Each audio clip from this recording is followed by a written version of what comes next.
안녕하십니까 시청자 여러분, 박정호입니다. 박정호의 핫스팟. 네, 오늘은 저희가 오늘도 더불어민주당 최고위원 연세 인터뷰를 맞아서 서른 최고위원님을 만나러 의원실로 달려왔습니다. 의원님 제 옆에 계신데요. 안녕하십니까? 예, 안녕하세요. 민주당의 서른입니다. 반갑습니다. 네, 반갑습니다. 반갑습니다. 네, 최고위원 당선을 정말 축하드립니다. 고맙습니다. 네. 저희가 전당대회 현장에서도 뵀었는데요. 저희 시청자분들께 먼저 정식으로 인사 말씀부터 해주시죠. 예, 카메라 이거 보시고 말씀하시면 됩니다. 오마이뉴스 시청자 여러분, 여러분들이 아마 저도 조금 지원했으리라 생각하는데 많이 지원했으리라 생각합니다.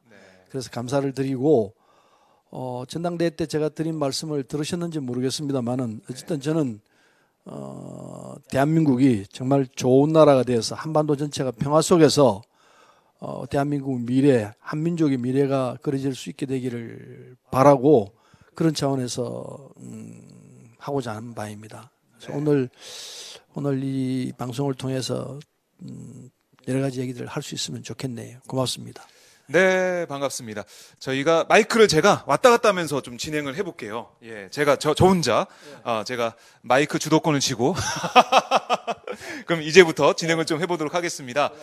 네, 저희 서른 의원님 의원실 처음 와보는데 전망이 진짜 좋네요. 네, 우리 방이 참 전망이 좋습니다. 예. 이 전망은 300명 의원 중에서 첫 번째라고 자랑해도 될 것 같은데 네. 이건 뭐 다른 의원들에게 좀 미안할 정도로 이 방이 전망이 좋습니다. 네. 구경 오셔도 좋습니다. 이따가 저희가 한번 보여드릴 수 있으면 보여드리도록 하고요. 자, 우선은 저희가 이해찬 우리 대표님 교섭단체 대표연설 그 얘기를 좀 짧게 하고 넘어갔으면 좋겠습니다. 어떠셨어요? 예. 방금 끝났거든요. 네. 근데 참 잘했어요. 아주 이해찬 대표의 특징이 정리를 잘해요. 어떤 문제가 있으면 그 문제의 골기를 타닥 정리를 해서 그걸 제시를 잘하는데 오늘 또 그런 걸 보였습니다. 네. 그래서 뭐 여러 가지 5가지 이야기가 나왔었는데 적폐청산을 해야 되고 그 다음에 마지막으로 우리 한반도 평화를 지켜내는 게 곧 경제를 이끌어가는 길이다. 이렇게 얘기를 했는데 다 그 구절들이 맞는 말들을 했습니다. 그래서 앞으로 이해찬 대표하고 우리 최고위원들 간에 호흡을 쳐서 우리 당과 그리고 대한민국의 앞길이 순탄하게 갈 수 있게 되기를 기대하고 노력하도록 하겠습니다. 네. 어제 저희가 박주민 최고위원 인터뷰를 했었는데요. 그때도 했던 질문입니다. 팀워크가 좀 어떤가요? 저는 뭐 다른 지도부에는 있어보지를 못했고 비상대책위원회는 같이 했는데 문희상 대표가 했던 적이 있습니다만은 아마 우리 지도부도 대단히 팀워크가 잘 맞춰지는 지도부로 평가될 거라 생각합니다. 이제 한 며칠 되진 않았지만은 이해찬 대표와 현재까지 5명의 이 최고위원들 간에 뭐든지 상의를 하고 결정하는 이런 이 흐름으로 해왔기 때문에 대표와 최고위원 그리고 또 다른 당직자들과의 이 호흡 일치 이건 아주 잘 되고 있다고 현재까지는 말씀드릴 수 있을 것 같습니다. 네, 어제 박주민 최고위원의 답변과 유사합니다. 팀워크가 잘 맞고 있고 또 이해찬 대표가 혼자 결정하는 게 없다. 맞아요. 다 같이 논의하고 한 팀으로 가고 있다. 이런 말씀 인상적이었는데 제가 이중 더블 체크를 좀 해봤습니다. 맞군요. 네. 알겠습니다. 자, 이번에 3등으로 최고위원으로 당선되셨어요. 등수 좀 어떻게 보십니까? 만족하십니까? 그 등수가 있으면 항상 누구든지 1등 하기를 바라죠. 저도 그랬었는데 그런 워낙 박주민 최고가 국민들부터 지지를 많이 받는 상황이어가지고 그 벽이 넘기가 힘들대요. 그랬었는데 어쨌든 뭐 3등이 됐든 5등이 됐든 그건 따지지 않고 최고위원으로 선택해준 우리 당원들과 국민들께 감사를 드려야 할 처지이고 이제 최고위원 진영에 들어왔기 때문에 열심을 다해서 당과 국민들을 위해서 봉사할 길만 남았죠. 뭐 축하 메시지도 좀 많이 받으셨을 것 같은데 기억에 남는 축하 메시지 이런 게 좀 있나요? 제 마지막 유세를 할 때 말씀을 들은 분들로부터 국민운동을 같이 하자, 평화를 여는 국민운동을 같이 하자 이런 제안들이 꽤 많이 있었습니다. 누구라고 말씀드리긴 그렇습니다만은 그래서 그런 작업들을 지금 진행 중에 있다는 말씀을 드릴 수 있을 것 같으네요. 역시 그 서른 최고위원님 하면 그 평화, 남북 번영 뭐 이런 거기에 좀 특화가 돼 있다고 해야 되나요? 그 전문성이 있다라고 많은 분들이 보고 계신데요. 맞죠? 맞다고 해주면 너무나 고마운데요. 예. 그 이유는 제가 20년 전에 이제 민화협, 민족화해협력 범국민협의회 네. 어제 20주년 행사를 했고 후원회도 했습니다. 그걸 처음 만들 때부터 시작해서 20년간 쭉 지켜왔고 또 함께 왔기 때문에 그런 말씀이 붙었다고 생각이 들고 네. 또 이 국회에서도 외통위에 있으면서 남북 평화 문제, 남북 통일 문제 이런 문제들을 함께 해왔기 때문에 아마 그래서 그런 이 호칭들이 있었던 거 아닌가 생각하는데 그 말씀 앞으로도 한반도 평화 문제, 네. 민족의 통일 문제 이 문제에 더 열심히 해라 하는 일종의 그 격려와 채찍이라 생각해야죠. 그렇습니다. 그래서 전당대회 때도 평화를 강조하셨잖아요. 그리고 제가 진행했던 그 최고위원 후보들 그 토론회에서도 평화의 말씀을 또 북미 협상이 잘 돼야 된다 이런 말씀을 하셨는데 그럼 이 문제부터 좀 짚고 넘어가 보겠습니다. 지금 북미 비핵화 협상이 꼬여 있어요. 폼페이오 장관도 방북을 한다고 했다가 하루 만에 번복이 되고 한 치 앞도 볼 수가 없는데 물론 뭐 내일 대북 특사단이 가지만 그래서 희망이 좀 남아 있다고 보지만 이 문제 좀 어떻게 보고 계십니까? 예, 내일 정의용 서훈팀이 가게 되면은 네. 결과는 좋아지리라 생각해요. 또 좋아져야 되고요. 그래서 항상 미북 간에 이 문제가 잘 안 풀리면은 문재인 대통령이 그 북쪽과 미국을 왔다 갔다 하면서 문제를 풀어왔거든요. 두 번에 걸쳐서 그런 이 경험이 있었기 때문에 그 이제 시작이기 때문에 이 결과도 결국은 문재인 대통령이 나서서 미국과 북한을 설득해내면서 좋은 결과로 만들어낼 거 아닌가 이런 기대도 하고 또 그렇게 될 거라 생각해요. 이치가 미국이나 북한이나 이걸 그냥 두고는 갈 수가 없는 거죠. 우리 국민들이 볼 때는 저는 그렇게 생각합니다. 이 간단한 문제를 왜 저렇게 복잡하게 생각할까? 아니 북한은 핵을 가지고는 더 이상 못 살겠다는 건 알고 있는 처지이고 또 미국도 북한을 저런 식으로 둬서는 안 된다는 것. 적어도 북한이 핵을 포기하겠다고 하고 있는 마당에 확인이 된다면은 그렇다면은 미국이 서로 수교하고 평화를 유지해 나가면은 이건 뭐 경제적으로도 그렇고 이 한반도 평화 전 세계 평화를 위해서 결정적인 기여를 하게 되는 거이기 때문에 서로 마다할 이유가 없는 거죠. 그런 의미에서는 트럼프 대통령이 판단을 잘한 거라고 보죠. 문제는 지금 뭐 준비가 됐니 안 됐니 이런 얘기를 하는데 이게 결단을 내리고 준비해야 할 수도 있는 문제이죠. 직간의 문제로서 정확히 다 판단했다 생각하기 때문에 실무자들이 이제 만들어서 이 일을 풀어내는 일만 남았다 생각해요. 그래서 어려운 문제가 아닌데 이게 안 되는 이유는 이제 불신이 남아있기 때문에 그런 겁니다. 이 불신의 고를 메우는 작업을 이 문재인 대통령이 이제 왔다 갔다 하면서 아주 애를 쓰고 계시는데 이 불신의 고를 메우는 작업이 문재인 대통령 혼자만 맡겨둘 길이 아니고 우리 5천만 국민이 함께 나서자. 5천 국민이 직접 다 나서지 못한다면은 그 10분의 1이라도 나서서 몇백만 원이라도 나서서 이 문제를 해결하도록 외치자. 이게 이제 제 주장이고 그렇게 되면은 세계 시민들이 그걸 보고 그냥 있겠냐. 트럼프 대통령이 됐던 김정은 위원장이 됐던 그게 감동받을 수밖에 없을 것이다. 이렇게 생각합니다. 그런 문제 해결은 훨씬 쉬워질 것이고 그럼 이거 다 되는 것 아니냐. 결과는 미국도 해피해지고 북한도 해피해지고 우리는 뭐 더블 해피해지는 거죠. 그래서 올윈이죠. 이건 뭐 이게 윈윈이 아니라 올윈이 모두가 다 이기는 이런 상황이 되기 때문에 우리가 볼 때는 참 쉽고 간단한 일인데 이걸 왜 이렇게 어렵게 복잡하게 끌고 가느냐. 문재인 대통령에게 트럼프 대통령이 당신이 맡고 한번 해보쇼. 이러면 금방 해결될 일이에요. 미국이 이게 절대로 손에 안 가고 미국의 세계 전략에 절대로 해가 안 가면서 이 문제를 풀어낼 수 있다 생각하는데 저는 그 집이 참 트럼프 대통령 만나면 그걸 좀 설득하고 싶어요. 진짜예요. 만나러 미국 한번 가셔야겠네요. 정말 미국 사람들 설득하고 싶어요. 그래서 이 문제에 대해서는 적어도 한반도 문제는 지금 이를테면은 3만 명의 북한 사람들에게 넘어와 있습니다. 그중에는 고위급도 있어요.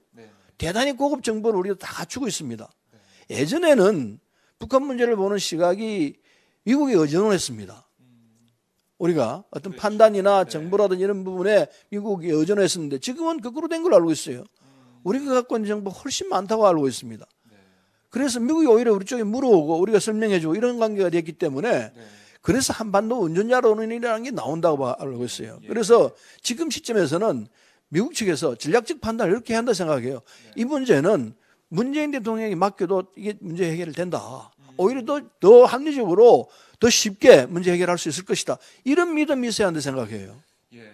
어쨌든 그러면 문재인 대통령의 역할이 지금 상황에선 제일 중요하다 이렇게 볼 수가 있는데 내일 대북 특사 방북 이후에 또 이어질 3차 남북 정상회담 평양에서 있게 되는데 그 시점 이 진행되는 상황이 어떻게 보면은 북미 관계에 있어서도 또 남북 관계에 있어서도 제일 중요한 시기다 분수령이다 이렇게 볼 수 있겠네요. 뭐 아직도 이런 이 상황들이 여러 차례 있을 수 있다 생각하지만 지금까지 전개된 상황에서는 이 내일 방북하게 되는 우리 특사단이 역할이 중요하죠. 그래서 아마 김정은 위원장이든 북측의 수뇌부를 설득을 해서 이 상황에 대한 돌파구를 만들 수 있을 것이라 생각하고 그래서 문재인 대통령이 지금 이 추석 전에 이제 방북을 하시게 되면은 문제들을 잘 풀 수 있는 이런 상황을 만들어내지 않을까 생각을 해요. 네. 많은 국민들께서도 시청자분들께서 기대를 하고 계실 텐데 어떻습니까? 이번에 당정청 전원회의 때 문재인 대통령 만나보셨을 텐데요. 좀 어떻던가요? 박주민 최고위원 어제 말로는 좀 많이 피곤해 보이신다라고 하셨는데 어떠셨습니까? 뭐 피곤해 보인다는 표현보다도 요즘 저 지지율이 조금 떨어져 있는 상태 아닙니까? 그러면 신이 나기가 좀 쉽지가 않죠. 사람은 참 그래요. 그래도 칭찬하면 뭐 어떻게 한다는 얘기 있듯이 사람이기 때문에 지지율이 오르고 국민들이 잘한다 그러면 참 신이 나서 모든 일이 이 신명나게 할 터인데 지지율이 떨어지는 이런 상황을 목도하고 있기 때문에 조금 그렇죠. 그러나 잘 하시더라고요.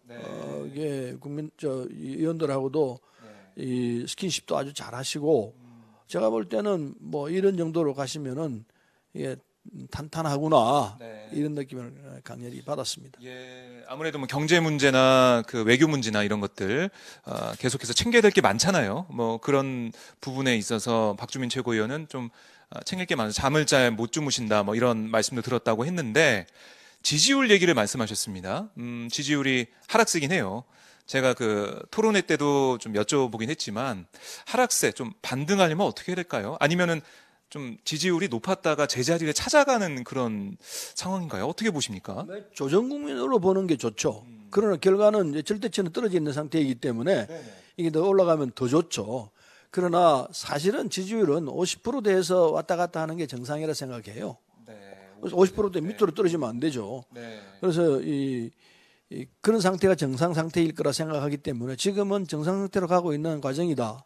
이렇게 봐야 될 것 같고 근데 제일 큰 이유는 두 가지라고 봐야죠. 경제 상황이 안 좋다고 국민들에게 느끼고 있습니다. 그렇게 보고 있죠. 이걸 이제 정확하게 이제 분석을 해봐야 되는데 왜 이렇게 됐느냐?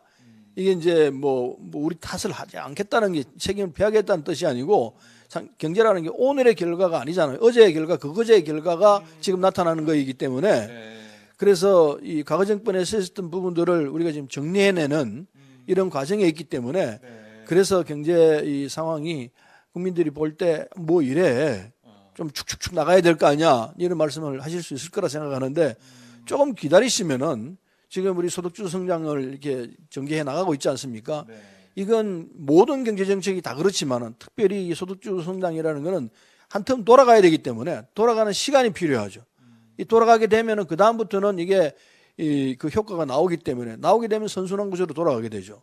그래서 그 시간이 필요한데 뭐 야당이나 일부 언론 쪽에서는 시간도 뭐 무시해버리고 어쨌든 좋아져야 될 거 아니냐 이렇게 몰아가면은 이게 할 말이 없어지죠. 그래서 집권한 지 1년 넘었는데 이쯤에면 성과가 나와야 되는 거 아니냐. 근데 더 나빠졌다 이런 주장을 야당에서 하고 있는데 지금쯤 성과가 나오라는 얘기는 조금 성급하다 생각하고요. 올연발까지는 지켜봐야 한다고 생각합니다. 올연발까지 갔는데도 불구하고 성과가 없다 또는 더 나빠진다 이러다면은 이러면 우리가 갖고 있는 정제 제도에 문제가 있을 수 있다 생각하죠. 뭐 결과가 나올 거라 생각합니다. 어느 쪽이 됐든 간에 이게 전망이 이런 정도면은 이건 앞으로 희망이 있다. 또는 이런 정도면 이거 안 되겠다. 이게 결과가 나올 수 있다 생각하기 때문에 연말까지 기다려 본다면은 가부간 뭐 이 결정할 수 있는 상황이 될 거라 생각해서 네. 그때까지 좀 기다리시라 이 말씀을 드리고 싶고. 경제 문제. 예, 경제 문제는 그렇고 그 다음에 이제 남북 관계입니다. 아까 말씀드렸듯이 지금 미북 간의 결과가 안 나오고 있는 상태라서 이거 이제 대통령께서 특사를 보내셔가지고 그 결과가 나오게 되면은 그 다음에 또 결과가 그 뒤에 또 기다리고 있을 거예요. 그래서 이게 남북 관계는 기본적으로 미북 간에 확실하게 결과를 정리를 해야 되는데 이 내용상 이게 정리가 한꺼번에 될 수 있는 내용은 아니거든요. 그래서 조금씩 전전해 나가면서 이렇게 지켜봐야 될 처지이기 때문에 국민들 처지에서는 좀 빨리 시원하게 한 방에 끝내라. 이런 욕구가 있어요. 근데 이게 성질상 한 방에 끝낼 수 있는 일은 아니지 않습니까? 그러니까 이게 이제 시간을 두고 가야 되는데 다행히 오늘 이제 이 이해찬 대표도 그런 얘기를 했습니다만 우리 남아있는 시간이 임기가 3년이 조금 더 남아 있습니다. 그런 상황이기 때문에 그 시간 내에 틀림없이 한반도 평화에 대한 아주 결정적인 이런 상황이 전개될 거라 생각하고 다음 정부 때는 아마 해피한 상황에서 남북 관계가 정리되면서 예를 들면은 제차 타고 평양을 거쳐서 신의주 거쳐서 북경까지 가는 이런 상황도 볼 거 아닌가 하는 생각도 해봅니다. 예.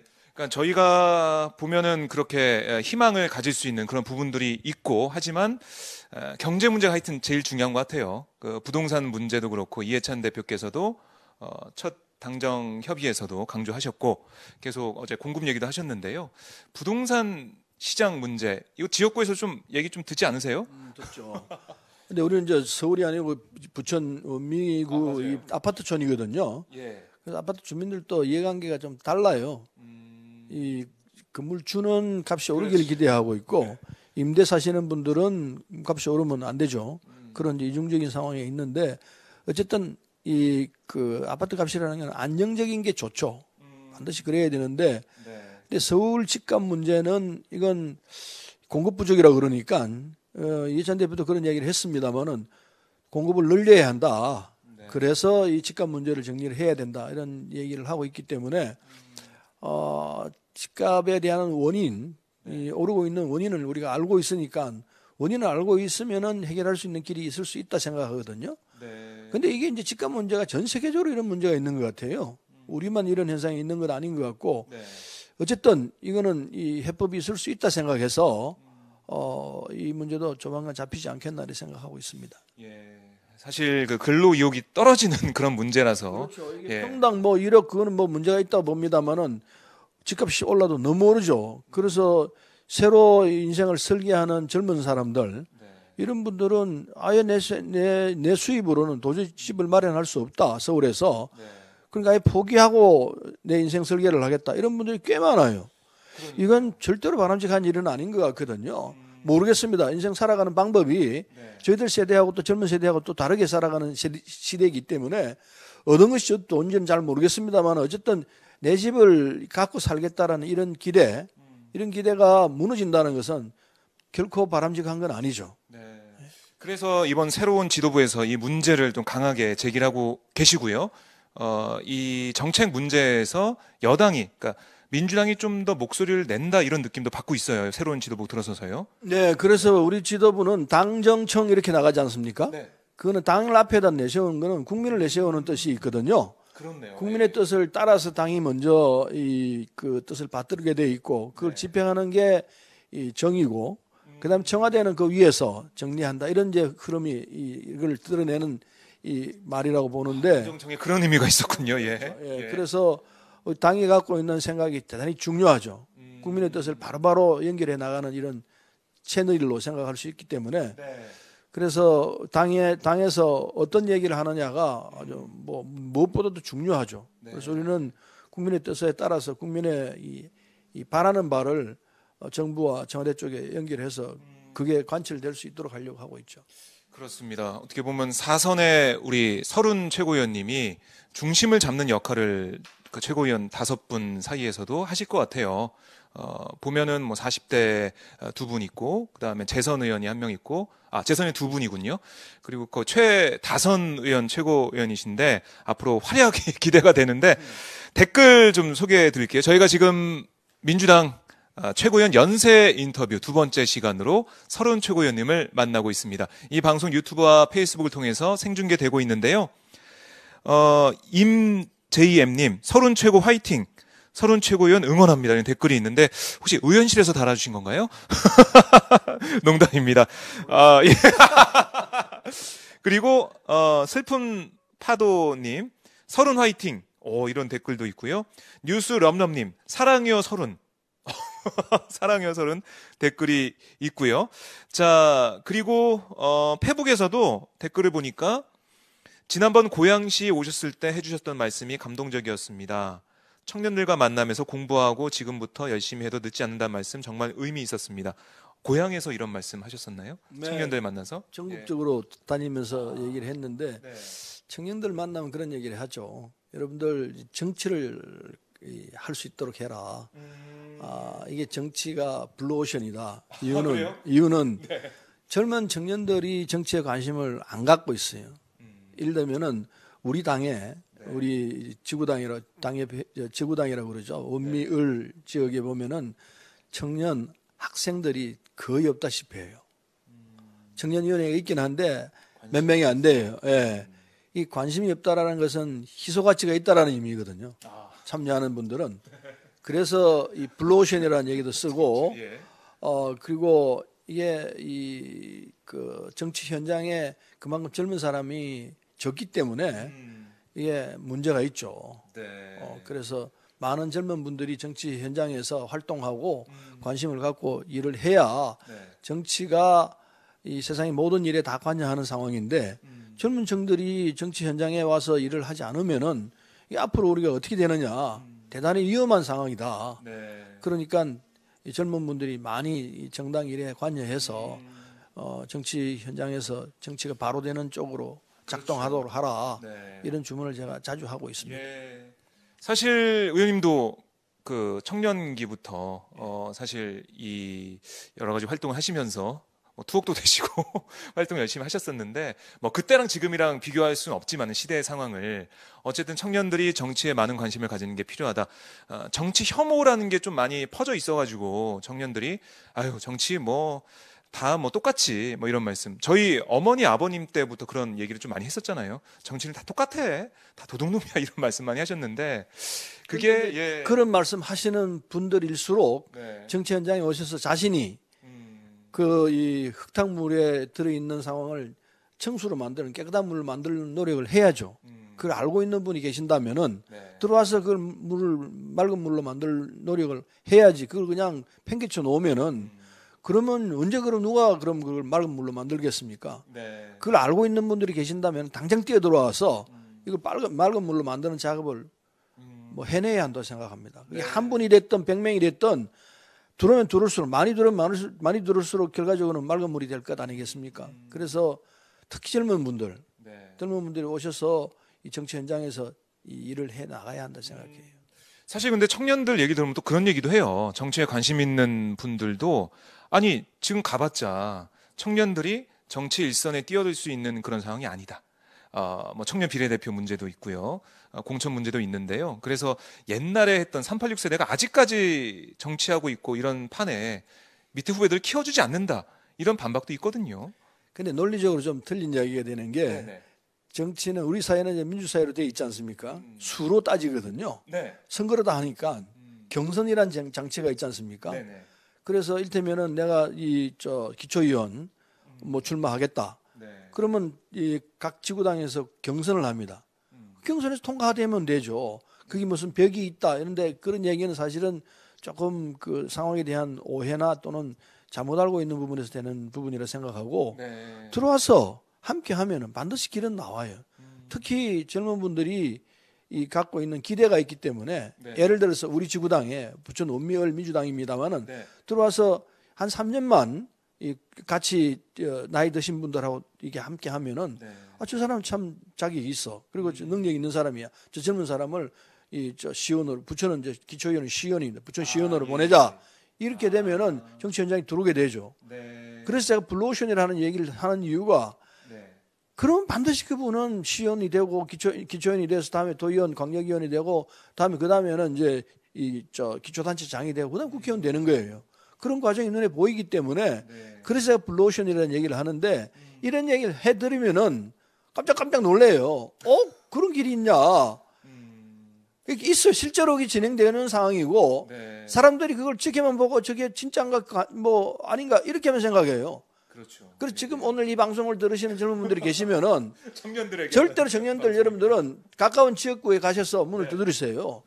우리 당연히 우리 민주당이어야죠. 민주당 와서 두드리면은 한 3년만 고생하시면요. 이제 앞으로 4년 뒤에는 지방선거를 하지 않습니까? 틀림없이 그 다음에 지방선거에서 공천을 받을 수 있을 거라 생각합니다. 네. 꼭 민주당만 가야 되나요? 한국당 가면 안 되나요? 자유한국당? 아유, 저랑 절대로 권하고 싶지 않아요. 절대로 권하고 싶지 않고, 근데 뭐 좋습니다. 한국당과 민주당을 왔다 갔다 하면서 비교해도 괜찮아요. 그건 뭐 비교하기 위해서 하는 거라고 생각하는데, 해보시면 반드시 민주당을 선택할 거라 생각해요. 알겠습니다. 자, 청년들이여, 정치에 뛰어들라. 이런 말씀 해주셨고요. 댓글을 보니까, 뭐, 30 화이팅입니다. 이런 댓글도 있고요. 나는 최고위원 32등 할 줄 알았는데 아쉽다. 이런 댓글도 있는데.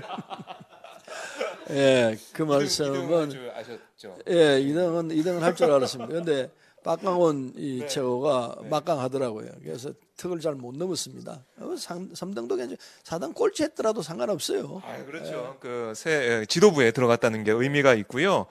아까 제가 소개시켜드린 페북 댓글, 30 최고위원님이 앞길 잘 열어주세요. 저희도 뒤에서 열심히 배우면서 따라가겠습니다. 이런 댓글도 선풀을 달아주셨습니다. 자, 이번에 지도부 어쨌든 되시면서 저는 만약에 김대중 전 대통령님이 살아계셨다면 어떤 말씀 해주셨을까? 또 이번에 이호 여사님도 찾아뵙기도 하셨지만 뒤에 보니까 좀 들어와서 제일 눈에 띄는 게 바로 이 사진, 김대중 우리 대통령님 사진을 보면서 역시 30 최고위원님의 뒤에는 김대중 대통령님이 있구나 이런 생각을 하게 됐어요. 어떤 말씀 해주셨을까요? 뭐 잘했다 이렇게 말씀하시리라 생각하고 좀 더 열심히 하지 그랬냐? 왜 3등이냐? 예, 이런 말씀도 하셨으리라 생각하고 네. 김대중 대통령은 저한테는 참 뭐 우리 모두에게도 그렇기는 하지만은 스승이죠. 스승 이상이기도 해요, 사실은. 네. 그래서 저는 80년부터 인연이 되었습니다만은 네. 김대중 대통령을 모시고 그분 곁에서 정치 인생을 배울 수 있었다라는 게 저한테는 큰 행운이라 생각하죠. 그걸 수도 없이 느꼈어요. 모시고 있을 때도 그랬고 지금 뭐 돌아가신 지 9년이 됐습니다. 구주기를 했습니다만은 항상 김대중 대통령을 생각하면 참 감사하고 어떨 때는 눈물 날 때도 있어요. 그게 참 특히 지금 남북 관계가 어떻게 보면 판문점 선언 이후에 급속도로 좋아지고 있는데 이럴 때 만약에 대통령께서 계셨다면 얼마나 좋아하셨을까? 참 좋은 방안들을 내셨을 거라 생각해요. 네. 지금 문재인 대통령이 하고 있는 저런 방안들이 되실 거라 생각하는데 될 거라 생각하는데 네. 아마 이 트럼프 대통령을 충분히 설득했을 거라 생각합니다. 저분은 김대중 대통령은 미국에 참 신세를 많이 졌거든요. 생명을 2번이나 걸쳐서 구원을 받은 그런 처지이기도 하고 미국을 잘 이해하고 계세요. 미국의 장점도 잘 알지만 미국의 단점도 정확히 알고 계신 분이죠. 그래서 미국 지도자들하고 만나서 대화를 하면은 항상 그분들이 설득을 해내요. 이를테면 부시 대통령, 아들 부시 대통령, 아들 부시 대통령이 와가지고 이 굉장히 보수적인 사람 아닙니까? 그렇죠. 근데 이 도라산역에 가면요, 아들 부시 대통령이 철도 침묵에 써놓은 게 있어요. 도라산역에 갔다는 것도 좀 격잘 안 나죠? 우리 대통령이 건조를 해서 갔어요. 가서 이 철도 침묵에서 써놓은 게 있어요. 뭐 남북 통일에 관한 아주 좋은 이 글귀를 써놨는데 그게 이제 뭘 의미하느냐면 김대중 대통령이 그만큼 부시 대통령을 설득을 하고 이해를 시킨 거예요. 이해를 시키기 때문에 그 양반이 거기까지 가가지고 그런 이제 그 액션을 보여줬는데 일종의 퍼포먼스라고 보기에는 힘들고 자신이 갖고 있는 이해를 한반도에 대한 이해를 정확히 표시했다 이렇게 볼 수 있는 거죠. 그렇네요. 그런가 하면은 김정일 위원장을 만나서도 충분히 설득을 해냈지 않습니까? 그래서 대단했죠. 어떤 사람을 만나든 김대중 대통령은 그 사람의 심정에 들어가서 역지사지를 하죠. 그 사람의 심정에서 그 사람을 이해하면서 대화를 풀어나가요. 그 대화가 안 될 수가 없죠. 그러니까 언제든지 결과는 양쪽이 다 만족할 수 있는 이런 결과가 만들어내요. 그런 탁월한 능력을 가지고 있어요. 그건 기본적으로 당신이 이제 선한 마음에서 이 문제를 보기 때문에 그러리라 생각하고, 그러다 지혜롭죠. 굉장히 지혜로워요. 어떤 문제든 딱 문제를 보면 그 핵심이 뭐다는 걸 파악해내서요. 당신이 평소에 잘 모르던 분야도 상대방 얘기를 들어보면 아, 얘기가 저 문제의 핵심은 뭐다는 걸 딱 집어내요. 그런 탁월한 능력이 가지고 계셔서 네. 그래서 이제 문제를 해결하시고 이랬는데 우리 문재인 대통령도 잘하고 계세요. 그래서 결국은 저는 이 미북 관계는 정상화되고 그리고 잘 될 수밖에 없을 거라 생각합니다. 예. 네. 김대중 전 대통령 얘기를 하면서 저희가 남북 문제까지 말씀을 좀 나눠봤는데요. 노무현 대통령 사진도 옆에 놓여 있네요. 사실 그 탄핵 당시 이 불출마까지 선언하시고 막 그러셨잖아요. 네. 그때 투쟁력이 엄청나셨었는데 김대중 대통령 또 노무현 대통령으로 이어지는 그 민주정부 10년 그걸 거치면서 저희가 볼 때는 남북 관계가 잘 풀릴 것이다 했는데 정권이 넘어가면서 이렇게 퇴보를 했잖아요. 참 한국이 우리 민족이 운이 없다라고 할까요? 이게 참 그래요. 너무너무 안타까워요. 만일에 네. 서로 이명박 정부가 들어왔다 하더라도 개성공단이나 또는 개성공단은 그 뒤 박근혜 정부죠. 금강산 관광이라든지 이게 계속됐더라면은 그러니까요. 이렇게까지 남북 관계가 악화되고 그러지는 않았을 거예요. 이게 우리 민족이 운이 없을 거지. 거슬러 올라가면요. 네. 우리 김대중 대통령 말기에 2000년도죠. 서기 2000년도에 그 6.15 선언을 하셨지 않습니까? 6월 15일 날 김정일 위원장을 만나서 남북이 화해하고 함께 나가자는 선언을 하시고 그렇죠. 그러고 10월 달쯤 돼서 울브라이트 국무장관이 여성 맞아요. 이 평양 갔죠. 네. 그리고 조명록 그때 차순가 그랬을 거예요. 네. 그 양반이 미국 가가지고 네. 이 클린턴 대통령을 만났죠. 네. 군복 입고 그때 이제 워싱턴 갔었잖아요. 그래서 그 다음 조건은 이제 이 클린턴 대통령이 클린턴이 평양 가가지고 김정일 위원장을 만나서 미북 수교하는 거였어요. 그렇게 다 만들어졌어요. 다 됐는데 그때 클린턴 대통령이 평양을 못 갔죠. 못 가게 된 게 이제 우리 민족의 불운이다 이렇게 보여지는데 그때 못 간 이유가 이스라엘 문제가 터졌어요. 이스라엘이 아랍을 이렇게 전쟁 상태 비슷하게 들어가가지고 미국 공화당 쪽에서 상황이 이랬는데 어떻게 이 평양을 가느냐. 가면 안 된다. 이렇게 판단이 나와가지고 못 가게 하니까 클린턴 대통령이 김정일 위원장에게 내가 못 가니까 당신이 워싱턴을 좀 와서 여기서 미국 간의 문제를 하자. 이렇게 제의를 했는데 그때 김대중 대통령이 저 말이 맞다. 김정일 위원장 보고 가라 가서 미국 간에 그때는 핵이 없을 때였어요. 네, 그렇죠. 예, 미국 수교를 해라. 이랬는데 결국 김정일 위원장이 안 갔죠. 안 가면서 이게 안 됐죠. 그 뒤에 이제 부시 대통령이 와가지고 그러고 2001년에 더구나 나쁜 게 이게 9.11이 터졌지 않습니까? 맞아요. 오사마 빈 라덴이 상동이 밀대 깨버렸잖아요. 그러니까 미국 정책이 완전히 바뀌어버렸죠. 그리고 악의 축으로 몰아갔죠. 악의 축에 이란, 이라크, 평양이 들어갔잖아요. 그 평양 입장에서 내가 무슨 악의 축에 들어가냐. 1년 전만 하더라도 수교하자고 그래놔놓고 내가 뭐 잘못한 게 있냐. 이란은 이라크에 그렇다 치더라도 내가 뭐 잘못했냐. 그러면서 누가 날 죽이려고 들어? 그럼 나도 그러면 핵 개발이다. 이렇게 들어가는 겁니다. 상황이. 정리가 쭉 되네요. 그러다가 이제 육자 회담해서 또 합의가 됐는데 그게 또 깨지고 안 되는 쪽으로 계속 가서 미국과 사이에는 점점 더 벌어지기 시작했죠. 그러니까요. 그러다가 우리나라도 정권이 바뀌고 하면서 절대 대화가 안 되는 상황 됐고 개성공단도 박근혜 정부 시절에 문을 닫게 되고 이러면서 이 계속해서 대결 모드로 가면서 너무나 이 남북 관계에 겨울이 왔잖아요. 그러다가 이제 봄이 오는 상황인데 이번 가을에 좀 결실이 있었으면 좋겠습니다.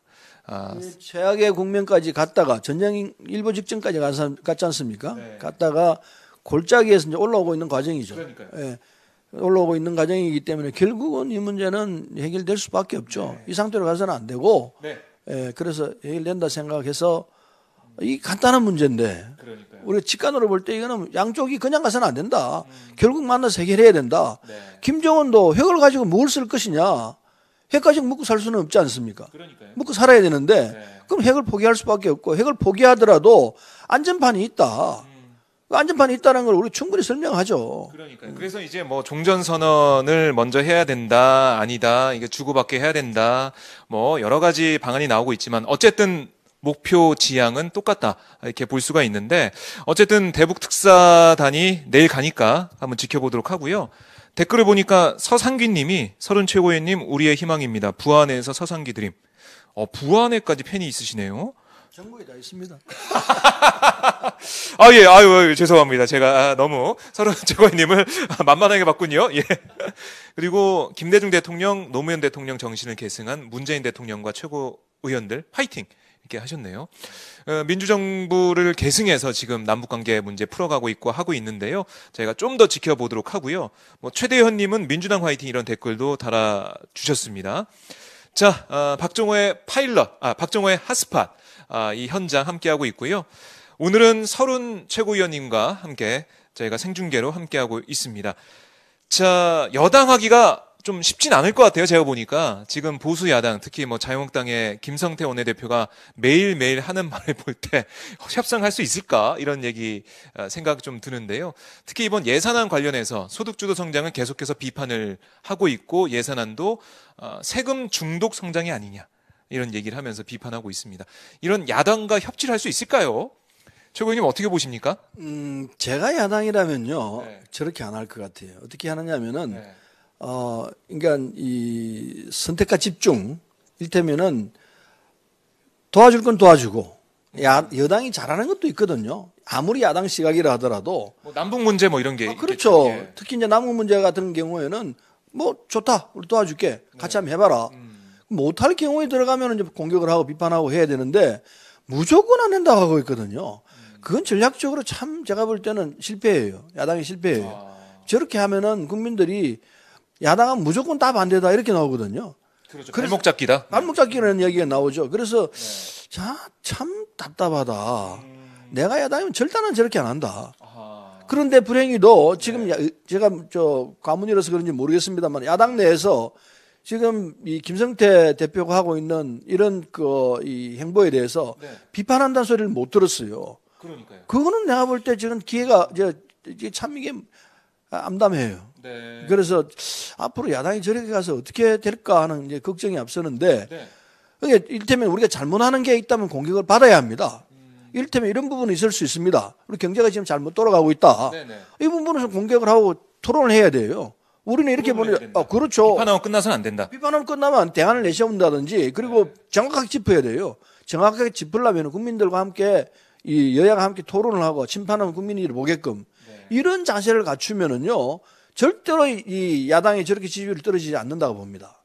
성숙한 자세를 보여줘야 돼요. 네. 자신 있는 자세를 보여야 되는데 이를테면 경제 문제 가지고는 토론을 하면은 야당이 손해 안 볼 거라 생각해요. 뭐 진지하게 토론을 임해야죠. 네. 진지하지 않다는 거는 국민들이 보면 금방 알아요. 그냥 비판만 하고 있는 건지 아니면 정말 대안이 있고 정책이 있는지. 그건 알죠. 국민들이 알죠. 그래서 저런 이 자세로 가지고는 참 국민들부터 지지받기 힘들 것이다 이런 생각이 들고. 네. 야당을 해보셨으니까 그 코치를 해주시는 거예요. 예. 절대로 저렇게 하면은 국민 앞에서 참 진지하게 해야 돼요. 그리고 비판하는 것도 보면은 저런 비판은 나라면 안 하겠다 이런 생각이 들어요.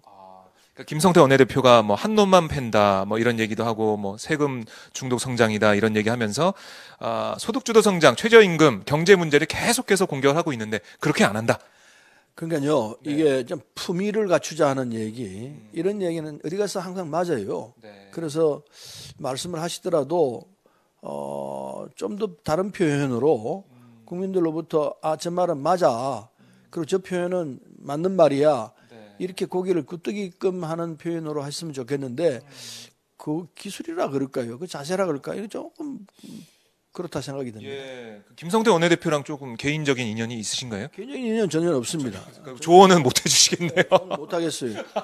저는 못 하겠는데 뭐 이런 방송을 통해서라도 본인을 뭐 미워해서가 아니고 본인에 대한 일테면은 뭐라 그럴까요? 조언으로 생각하고 좀 받아들였으면 좋겠는데 어쩔지는 본인의 입장이 몫이죠. 네, 알겠습니다. 그러면은 지금 협치 얘기 오늘 이해찬 대표도 교섭단체 대표 연설에서 협치 얘기를 했습니다.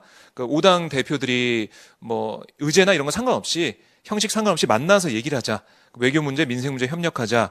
그 자리에는 오직 국민만이 있어야 한다. 언제라도 대화하겠다. 또 선거제도 문제도 논의하겠다. 이런 말씀하셨는데 협치 어느 수준까지 협치해야 되고 뭐 이런 건 어떻게 보십니까? 지금 우리 국회 내의 구조를 보면은 여당 입장에서는 야당과 협치를 아니할 수 없죠. 우리가 129명이거든요. 의장님가 계시기 때문에 129명인데, 그렇죠. 예, 129명 가지고는 300명 중에서 129명은 절대 부족 아닙니까? 과반수는 돼야 되는데 이런 구도이기 때문에 우선 이 범야권으로 분류할 수 있는 정의당이라든지 또는 민평당이라든지 이런 분들하고는 이 협치가 될 수 있죠. 범여권, 개혁, 그 진보 세력. 예, 될 수 있는데 이제 그 중간쯤에 바른미래당이 있고 그다음에 이제 쪽에 이제 자유한국당이 있는데 자유한국당하고도 협치를 해야 한다 생각해요.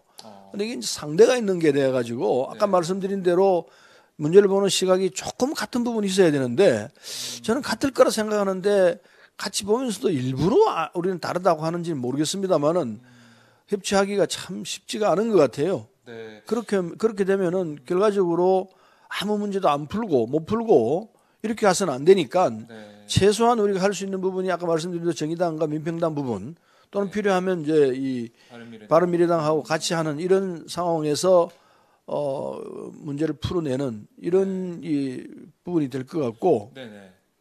그러면은 최소한 어느 거부터 좀 시작해야 되나 이렇게 보세요? 뭐 아무래도 판문점 선언 비준동의부터 시작해야 되나요? 비준동의부터 해야 되는데, 근데 비준동의를 안 하는 데 대해서는 참 이해하기 힘들어요.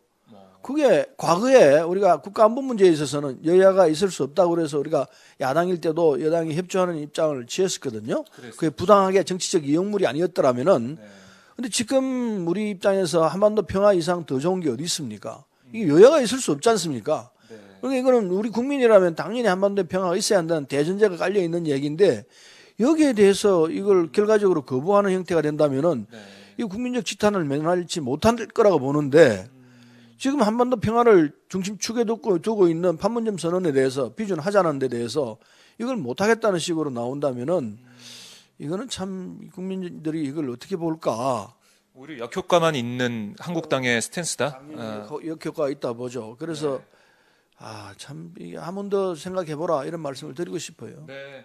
어쨌든 한국당까지도 협치의 대상이고 민생 문제나 이런 뭐 남북 문제, 외교 문제 같은 경우는 한 목소리를 내야 되는데 그게 안 되고 있고 한국당이 비판하려면 대안을 가지고 있어야 되고 정책적으로도 국민들한테 뭔가 설득할 수 있는 그런 게 좀 있어야 되는데 그런 게 좀 안 된다 이런 말씀으로 좀 정리를 해보겠습니다. 자, 뭐 댓글을 보니까요.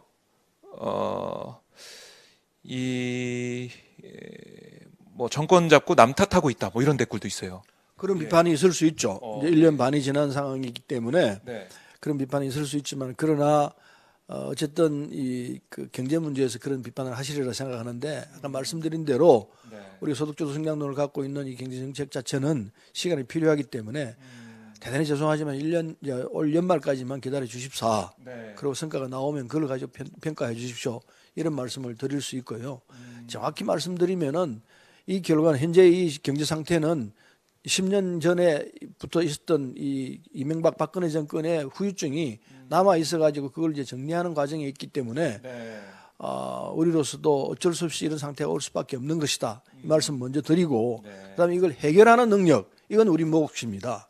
우리가 해야 될 몫이기 때문에 이걸 해결하는 데 시간이 좀 필요하니까 이 연말까지는 좀 기다려 주십시오 하는 말씀을 드릴 수 있죠. 알겠습니다. 그 답변을 좀 드렸고요. 그리고 백비앤님께서 서른 의원님 최고 중에 최고입니다. 응원합니다. 이런 댓글도 올라와 있습니다.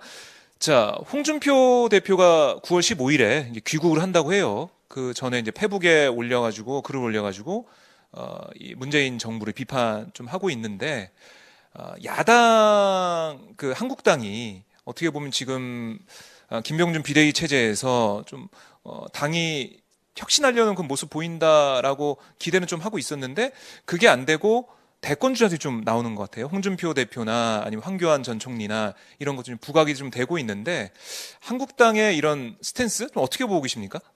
우선 홍준표 전 대표는 말을 너무 쉽게 하는 것 같아요. 일테면은 페북 정치는 안 한다고 이제 선언을 했던 것 같은데 다시 또 이 회복 정치로 돌아가는 것 같거든요. 물론 이제 미국에 있으니까 그럴 수밖에 없다 얘기하려는지 모르겠습니다만은 혹시 한국에 있는 거 아닌가요? 안철수 전 대표처럼? 전 그 생각도 좀 들더라고요. 그렇게 하겠습니까? 예, 그렇게 그건 아닐 거라 보고 어쨌든 미국에서 귀국하게 되면은 앞으로라도 귀국했으라도 이 회복 정치 안 한다고 했으니까 그 약속은 뭐 약속이 될지 뭔지 모르겠습니다만은 국민들이 지금 제가 지적하듯이 이런 얘기가 다시는 안 나오도록 하는 게 좋을 거라 생각합니다. 한번 약속한 것은 지켜야 된다 이렇게 생각하죠. 예. 그거부터 좀 지키면서 뭐 한국당이 새로 태어나든 아니든 나머지 문제는 우리 당의 문제가 아니기 때문에 예. 제가 뭐 왈가왈부하는 게 좀 그렇게 해서 말씀을 좀 그런데 예, 그렇긴 한데 근데 이제 이 새 지도부 비상대책위원회 꾸려져 있는데 상식적으로 비상대책위원회라는 것은 비상한 시기에 만드는 장치거든요. 그러면 그 시기가 길어진다는 것이 안 맞죠. 그렇죠. 예, 빨리 정리를 해서 비상한 상황이 풀리게 되면은 그건 정상 상태로 돌아가야 되는데 그건 뭐 저쪽 당 사정이니까 어떻게 하는지 두고 봐야 되겠습니다만은 어쨌든 비상 상태라는 것은 비상대책위원회라는 건 비상한 상태가 빨리 정리가 되는 것이 맞다. 그게 길게 넘어가면은 그것도 능력과 관계되는 비판을 받을 수 있다 이런 생각이 들죠. 알겠습니다. 네, 한국당에 오늘 뭐 김성태 원내대표한테도 조언을 해주시고 한국당에도 조언을 많이 해주시는데요. 한국당에서 이거 좀 저희 핫스팟을 좀 봤으면 좋겠네요. 저희 댓글을 보니까 특별 재판부 설치 가능한지 질문 부탁드립니다. 이런 댓글이 있는데, 그러니까 뭐 연관해서 제가 준비한 질문도 그 양승태 사법농단, 그 기무사 개헌 문건 등 아직까지도 뭐 적폐청산이 제대로 되지 않고 있다 이런 여론이 있습니다. 많은데요. 적폐청산을 찬성하는 여론이 아직까지 절반을 넘고 있어요. 하지만 일각에서는 적폐청산 피로감이다. 아유 언제까지 적폐청산 얘기하는 거야. 이게 문재인 대통령도 적폐청산 말씀을 또 하시긴 하셨는데 거기에 대한 비판 김성태 원내대표도 아니 정치보복 아니냐 또 이런 비판도 하고 있고 적폐청산을 둘러싼 이런 논란도 좀 있는 것 같습니다. 어떻게 보십니까? 적폐를 청산하자는 데 대해서 국민들은 절대로 해야 한다. 이런 지지가 훨씬 많을 거라 생각합니다. 잘못된 건 두고 보고 있을 수 없지 않습니까? 네. 일테면 우리가 일제 잔재 청산을 참 잘못했어요. 네, 그게 다시 그게 이제 독재로 이어지고 그로 인해서 우리 사회가 얼마나 왜곡돼서 진행됐습니까? 그런 걸 보면은 제대로 된 청산, 특히 적폐가 있는 상황에서 이걸 청산하고 하지 않고 가게 되면은 이건 우리 후세까지 영향을 미치게 되죠. 우리 당자가 당하는 이 어려움은 말할 것도 없고 두고두고 역사에 덮개로 앉아가지고 이게 작동을 하기 때문에 청산할 때는 정확하게 청산하는 것이 앞으로 나갈 사회에 우리 후세에 올 그 사람들을 위해서 꼭 필요한 일이라 생각해야 되고 그럼 구체적으로 어떤 적폐를 청산할 것인가? 사법부 청산은 정말 사법부 적폐는 정말 청산해야 될 문제입니다. 이를테면은 영장을 이게 법관들에 대해서 법관들이고 하나님입니까? 사람이잖아요. 그럼 잘못할 수 있죠 분명히. 그 적폐에 대한 이 영장 기각률이 기가 막히죠. 뭐 거의 대부분 다 기각이에요. 80% 가까이 되는 걸 알고 있는데 상식적으로 영장을 청구하면 거의 대부분 80%는 다 이게 영장이 떨어지거든요. 근데 거꾸로 사법부에 대해서는 80%가 안 떨어지고 반대로 나가 있으니까 이건 정상이 아니죠. 아무리 뭐 팔이 안으로 굽는다 하지만 그것 정도껏 해야지. 이건 뭐 80% 가까운 이런 이 기각률이 나온다면은 이건 절대적으로 이거 자체가 적폐구나. 이걸 국민들이 다 느끼고 있으리라 생각해요. 그런 상태로 이게 적폐 청산을 안 하고 넘어갈 수 있겠느냐? 난 아니라 생각해요. 양승태 이 대법원장 체제가 만들어낸 결과이기 때문에 절대로 이 부분은 정리를 해내야지. 이대로 가면은 정말 일제 잔재 청산 못하던 그 결과보다 더 심한 꼴을 우리가 당할 수 있다 생각하기 때문에 절대로 이건 정리를 좀 해야 한다 생각해요. 그렇군요. 양승태 사법농단 뭐 국민들께서 계속 좀 분노를 하고 계시고요. 재판 거래를 어떻게 할 수 있냐. 청와대와 상고법원이 그렇게 좋습니까? 저는 아직까지 좀 이해가 안 돼요.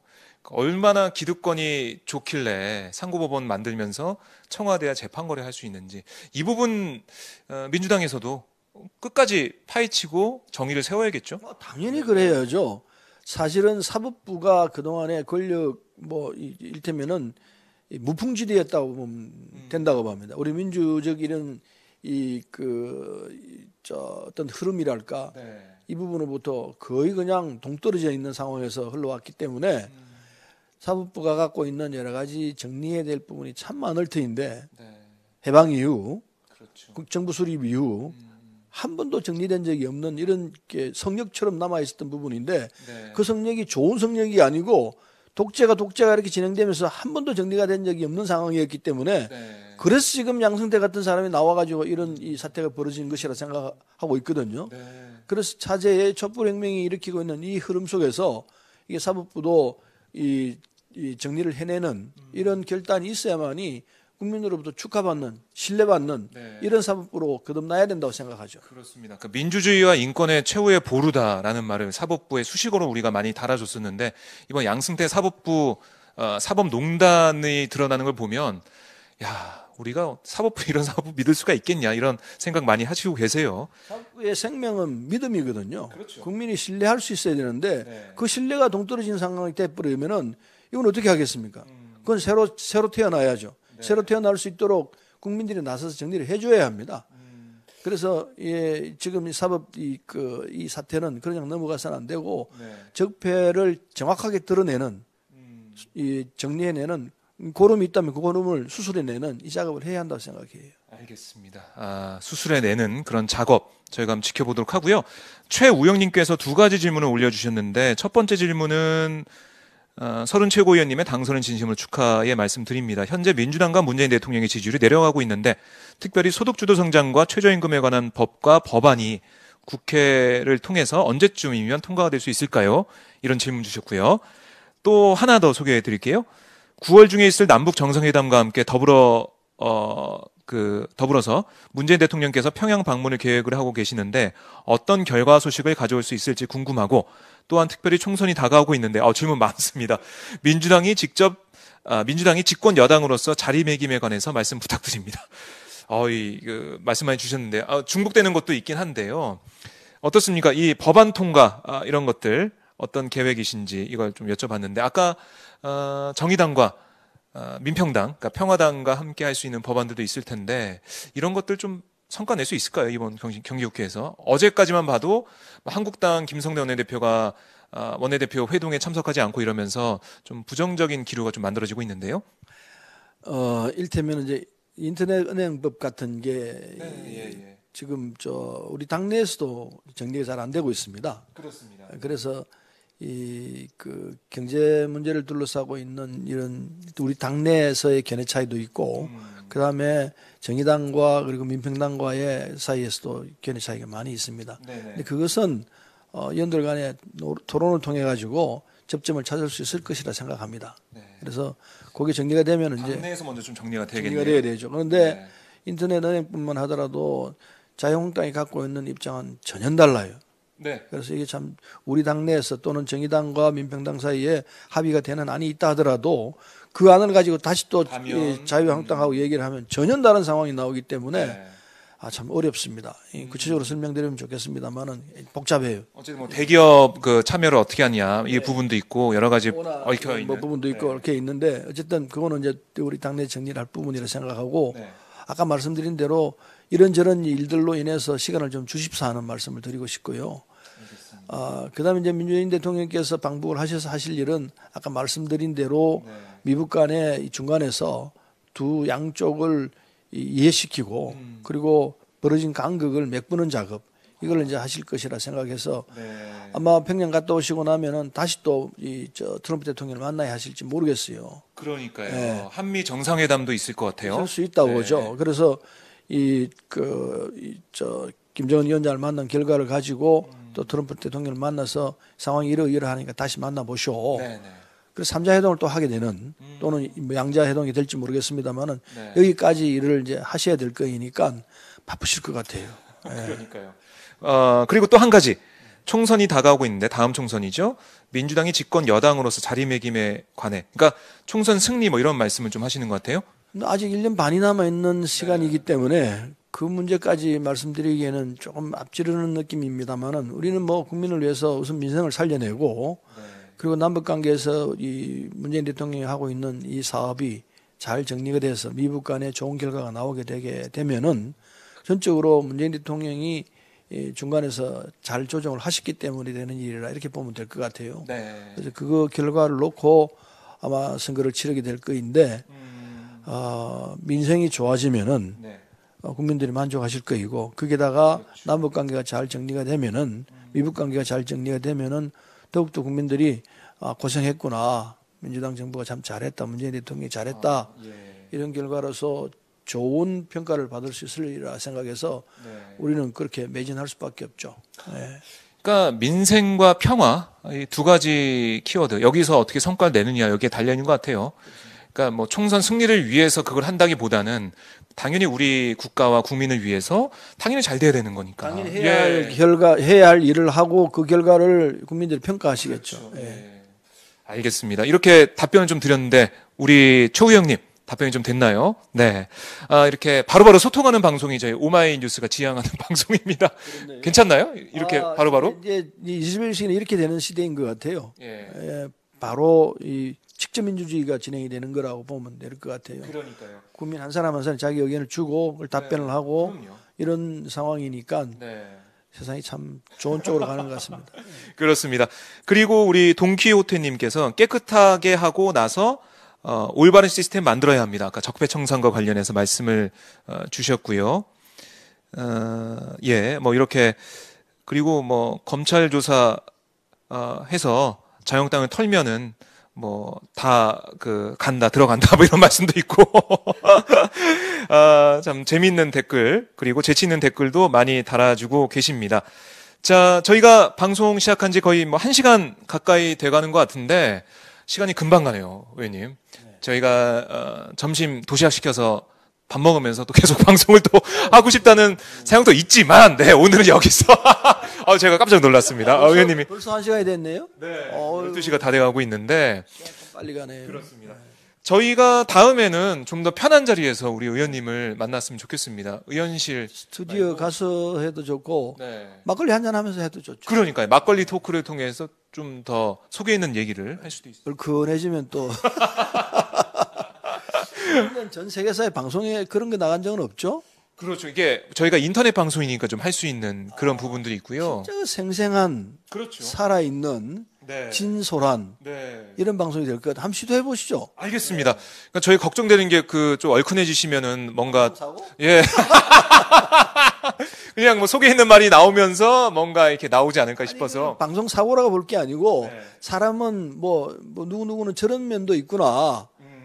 그렇게도 볼 수 있을 것 아닌가. 우리가 볼 때 큰 대형 사고 말고 네. 일테면은 뭐 네. 애교로 봐줄 수도 있는 이런 상황도 있지 않겠나 생각하고 네. 사람은 다 똑같구나. 네. 취하면 인간적인 모습. 취하면 지도 별별로 있구나. 알겠습니다. 저희가 그러면 조만간 뭐 추석 후라든가 추석 전이라든가 한번 만들어 보도록 하겠습니다. 예. 저는 말고 다른 분 술 좋아하는 분하고 한번 해보시죠. 아유, 우리 서른채호님도 한번 저희가 모셔서 또 진솔한 얘기를. 술 좋아하기는 우리 이해찬 대표도 술 좋아하시는데 요새는 바빠서 술을 못 마셔요. 그러신다면서요. 주량이 어떻게 되세요, 우리 최고 의원님은? 저요. 네. 저도 예전에는 뭐 많이 엄청나게 마셨죠. 근데 네. 지금은 그냥 한두 잔만 마셔요. 안 마셔요. 안 마셔요. 예. 근데 아주 친한 친구들하고 만나면은 네. 대학 동기들이나 이렇게 고등학교 동기들 만나면은 또 취해요. 그렇죠. 그러니까 허물없이 얘기하고 털어놓을 수 있는 사람 만나면. 그럼 또 이상해요. 그럼 막 취해버리는데 네. 최근에는 또 그런 기회도 없어가지고 바빠서 안 취하는 편입니다. 네, 알겠습니다. 아니, 아까 그 페북에 댓글 달아주셨던 임혜라님께서 저희도 초대해 주세요. 예. 우리 시청자분들도 함께하고 싶나 봐요. 그럼 토크쇼가 되죠. 토크쇼. 토크쇼도 괜찮네요. 네, 예. 그 데이비드 김님께서도 좋습니다라고. 한번 서른 최고님과 함께 막걸리 토크 한번 해야겠네요. 예. 이런 방법 어떻겠습니까? 네. 길 가는 사람 잡아와가지고 잠깐 합시다. 예. 거기서 즉석 토크. 적석 토크를 해서 한다면은 짜지 말고. 짜지 말고. 그럼요. 진짜 리얼하게 네. 이런 걸 보여주면은 그거 진짜 요새 시쳇말로 대박 날 것 같은데.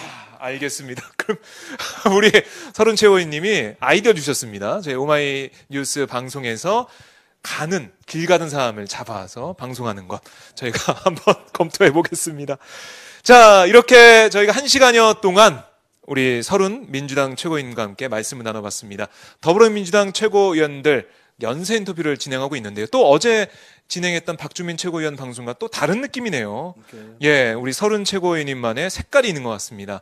어떻게 보셨습니까, 여러분? 서른 최고위원님의 가지고 있는 이 정책적인 방향과 그리고 민주당 지도부로서 어떻게 이 집권 여당의 일을 해 나갈지 이런 것들 저희가 볼 수 있었고요. 또 특히 평화에 대해서, 남북 번영에 대해서 서른 최고위원님이 가지고 있는 생각, 또 김대중 전 대통령님 생각하면서 떠올랐던 그 역사적인 흐름들을 저희가 짚어봤습니다. 다음에 기회가 되면 저희가 또 모셔서 말씀을 들어볼 텐데요.